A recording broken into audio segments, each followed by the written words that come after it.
এতিয়া মোৰ এটাই চিন্তা কণমানিজনীয়ে যাতে পৃথিৱীখন দেখা পায় কণমানিজনীৰ কাৰণে মোৰ বিশেষ ডাঙৰ এটা চিন্তা কণমানিজনীক মই চকুৱে দেখাটো বিচাৰি আছোঁ মোক লাগে সেইটোৱে কণমানিজনীক এতিয়া চিকিৎসকে নেপাললৈ লৈ যাব কৈছে কণমানিজনী কালি দেখুৱাত এতিয়া ক'লে যে কি এতিয়া অসমৰ বাহিৰত নিব লাগিব নেপাল নিবলৈতো মোৰ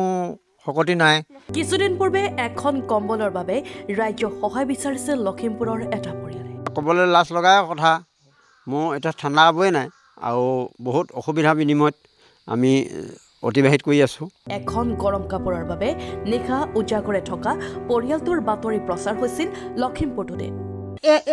এইখন কাপোৰ ৰাতি 2টা বজাত ছোৱালীজনীক এখন কাপোৰে ৰাতি 2টা বজাত ছোৱালীজনীক খুৱাই মেলি আমি 2টা দি খুৱাই থাকোঁ ইয়াৰ পাছতেই পৰিয়ালটোক সহায় কৰিবলৈ আগবাঢ়ি আহিল বহু হৃদয়বান ৰাইজ কোনে যদি যোগান ধৰিছে গৰম কাপোৰ নাইবা খাদ্য সামগ্ৰী কোনোৱে দুয়ো পিতৃ কন্যাক কৰাইছে চকুৰ পৰীক্ষা যোৱাকালি আমি নিজেই তেওঁলোকক লখিমপুৰ আই হস্পিটেল চকু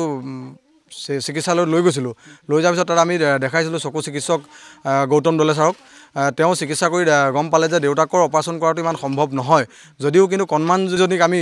চিকিৎসা কৰিব পাৰোঁ তেতিয়াহ'লে যদি তেওঁ এই সুন্দৰ পৃথিৱীখনৰ মনোৰম দৃশ্য উপভোগ কৰিব পাৰিব তেওঁ আমাক অৱগত কৰিলে এতিয়া কণমানিজনীক চকুৰ চিকিৎসাৰ বাবে চিকিৎসকে পৰামৰ্শ দিছে নেপাললৈ নিয়াৰ বাবে কণমানিজনী কালি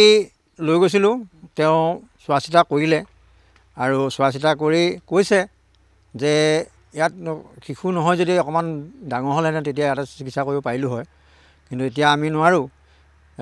কণমানি হোৱাৰ কাৰণে আমি শিশুটি যেনে তেনে আমি নেপালত নিব লাগিব কিন্তু এতিয়া আৰ্থিক দুৰ্বলতাৰ বাবে পুনৰ চিন্তিত হৈ পৰিছে পিতৃগৰাকী আৰু চকুযোৰ স্পষ্ট হ'বলৈ অপাৰেশ্যনৰ কাৰণে মোৰ এতিয়া নেপাল যাব লাগে তাৰ বাবে মোৰ 1 টকা পইচা নাই কিন্তু কোনোবা জনসাধাৰণে যদি ক'ৰবাত কোনোবা কিছু লোকে সহায় সহযোগ কৰি মই আগুৱাই লৈ গ'লে মই ধন্যবাদ জনাইছোঁ তেওঁৰ এতিয়া এটাই আশা কণমানিজনীয়ে যাতে চাব পৰা হৈ উঠে এই ৰঙীন পৃথিৱীখন মই এতিয়া কিছু প্ৰয়োজন নাই মোৰ অকল এতিয়া এটা প্ৰয়োজন আছে যিবিলাক প্ৰয়োজন আছিলে সেইখিনি প্ৰয়োজন মই দূৰতে থৈছোঁ কিন্তু এতিয়া বিশেষ মোৰ প্ৰয়োজন কণমানিজনী মোৰ এই চকুযোৰ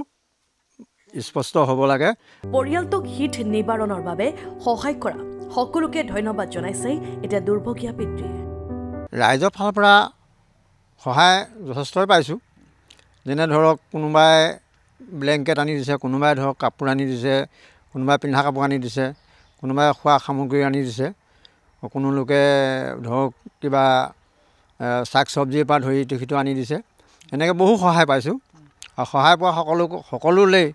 মই ধন্যবাদ জ্ঞাপন কৰিছোঁ এই বাতৰি প্ৰচাৰ কৰাৰ বাবে লখিমপুৰ টুডেকো ধন্যবাদ জনাইছে এতিয়া পিতৃৰ লগতে তেওঁলোকক সহায় জনোৱা বহু হৃদয়বান লোকে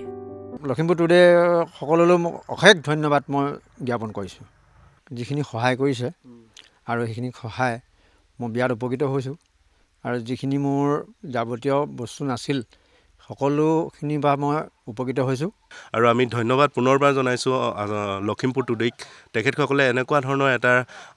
মানে চিন্তা কৰি এনেকুৱা ধৰণৰ এটা নিউজ প্ৰেৰণ কৰাৰ বাবে আমি পুনৰবাৰ তেখেতসকললৈ ধন্যবাদ জ্ঞাপন কৰিছোঁ আৰু সদৌ শেষত আমি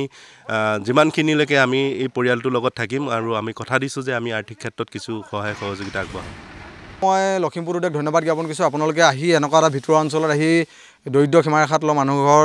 বাতৰি সম্প্ৰচাৰণ কৰাৰ বাবে আকৌ এবাৰ পুনৰ ক'ব বিচাৰিছোঁ যে আপোনালোকৰ লখিমপুৰবাসী ৰাইজ তথা অসমবাসী ৰাইজৰ অলপ সহায়েৰে কিন্তু কণমানিজনী চকুৰকেইটা পৰীক্ষা কৰাত সহায় হ'ব বিশেষতে কম দিনৰ ভিতৰতে এমাহৰ ভিতৰতে নেপাল নিয়া কথা কৈছে গৌতম দলে ছাৰে সেয়েহে আপোনালোকে যদি অলপ সহায় কৰে তেতিয়াহ'লে আমি এই গৃহস্থ হৈ কণমানিজনী উপকৃত হ'ব বুলি আমি আশা কৰোঁ ব্যুৰ ৰিপৰ্ট লখিমপুৰ টুডে